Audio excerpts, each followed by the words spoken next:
Halo teman-teman semuanya, aku Stella Marcelina, mahasiswi jurusan Ilmu Komunikasi di Universitas Dian Nusantara. Selamat datang di video tugas besar mata kuliah Komunikasi Massa.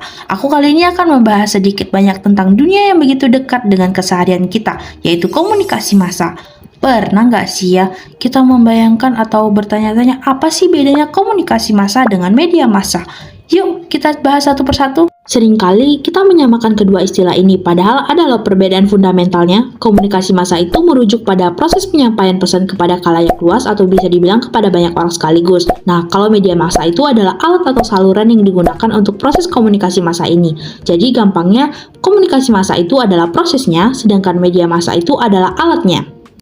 Contoh media massa yang paling sering kita temui ya seperti televisi, radio, koran, majalah, bahkan internet dan media sosial yang sering kita gunakan saat ini adalah bagian dari media massa loh. Menurut Dennis McQuell, komunikasi adalah proses di mana pesan-pesan diproduksi dan disebarkan secara luas dan berkesinambungan oleh organisasi media massa untuk menjangkau khalayak luas dan heterogen. Intinya, komunikasi massa ini punya jangkauan yang luas dan pesannya disampaikan secara terus-menerus oleh lembaga-lembaga media. Komunikasi massa ini punya beberapa unsur penting loh. Pertama ada komunikator, yaitu pihak yang menyampaikan pesan. Biasanya adalah lembaga media seperti stasiun TV.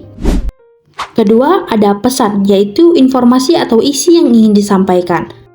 Ketiga, ada media massa itu sendiri sebagai salurannya. Keempat, ada khalayak atau penerima pesan yang jumlahnya sangat banyak dan beragam.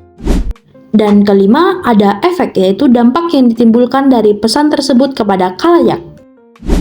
Selain itu, komunikasi massa juga punya fungsi-fungsi yang penting bagi masyarakat. Menurut seorang sosiolog Amerika Serikat bernama Charles Reich, ada 4 fungsi utama komunikasi massa. Pertama, yaitu pengawasan atau surveillance. Media menyediakan arus pemberitaan yang terus-menerus terkait pesan-pesan yang memungkinkan audiens sadar akan perkembangan di lingkungannya yang mungkin mempengaruhi mereka. Surveillance dapat terdiri dari fungsi memperingatkan dan mengiyakan anggota audiens terhadap bahaya, semisal badai, polusi air, polusi udara, atau semacam ancaman teroris. Yang kedua, ada korelasi atau correlation. Media massa membantu menghubungkan berbagai bagian masyarakat dalam menanggapi lingkungan. Misalnya, editorial di koran yang mengarahkan opini publik tentang isu tertentu. Fungsi korelasi ini membantu para audiens menentukan relevansi pesan pengawasan yang berguna untuk mereka. Yang ketiga ada sosialisasi atau socialization. Media massa menyediakan pengalaman bersama, memupuk harapan bersama tentang perilaku-perilaku yang sesuai dan yang tidak cocok dengan masyarakat. Komunikasi bermedia massa juga memainkan peran yang sentral loh dalam mentransmisikan warisan budaya dari generasi ke generasi. Kita bisa belajar banyak tentang budaya dan norma sosial dari tayangan di film atau televisi. Dan yang keempat itu ada hiburan atau entertainment. Komunikasi bermedia massa merupakan sumber hiburan massal yang meresap di tengah audiens dan memberikan pengalihan perhatian atau melepaskan audiens dari tanggung jawab sosial, seperti menonton film, melihat berita di televisi, mendengarkan musik di radio, atau mengikuti konten-konten lucu di media sosial. Berikutnya ada teori komunikasi massa. Dari sekian banyaknya teori komunikasi massa, ada satu yang sangat dekat dan relevan dengan kehidupan kita sehari-hari loh, yaitu teori agenda setting. Teori ini menjelaskan bagaimana media massa mempengaruhi persepsi publik tentang isu-isu penting. Media memiliki kemampuan untuk menentukan isu apa yang menjadi fokus perhatian publik, dan dengan demikian isu-isu yang tidak diliput media cenderung dianggap tidak penting oleh masyarakat. Contohnya, seperti berita lalu yang sempat ramai diperbincangkan tentang hashtag Indonesia Gelap atau peringatan darurat. Semua orang berfokus dan berbondong-bondong menaikkan tagar dari berita tersebut.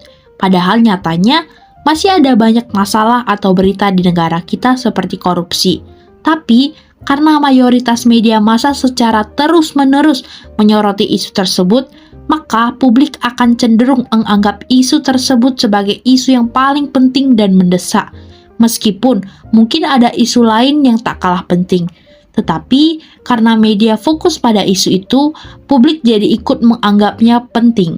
Inilah kekuatan agenda setting yang membuat media mampu mengatur agenda kita.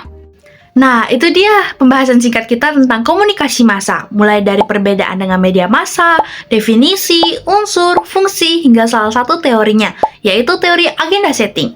Semoga video ini bisa memberikan wawasan dan gambaran yang lebih jelas tentang bagaimana komunikasi massa bekerja dan mempengaruhi kehidupan kita sehari-hari.